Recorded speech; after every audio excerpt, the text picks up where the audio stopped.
Hi friends, அஸ்ஸலாமு அலைக்கும். Welcome to Sumaiya's kitchen. Rose milk jelly cream pudding எப்படி செய்கிறதுன்னு பார்க்கலாம். 3 கப் தண்ணி எடுத்துக்கோங்க.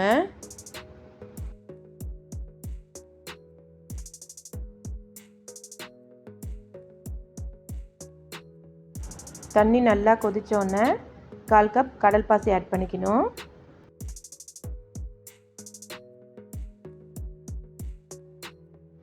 ஒரு பிஞ்ச் உப்பு சேர்த்துக்கோங்க.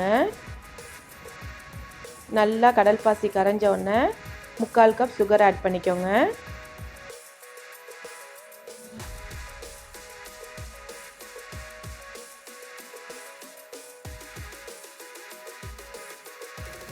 ஒரு tablespoon rose milk syrup add பண்ணிக்கோங்க.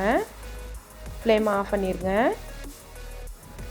மிக்ஸி ஜாரில் 1/4 கப் க்ரீம் ஆட் பண்ணிக்கோங்க. ஃப்ரெஷ் க்ரீம், விப்பிங் க்ரீம் எதுவாக இருந்தாலும் பரவாயில்ல.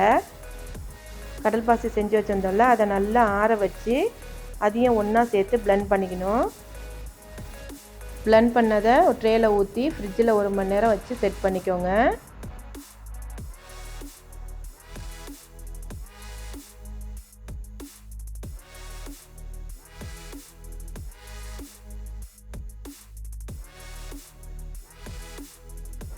Rose milk jelly cream pudding ready ஆயிடுச்சு.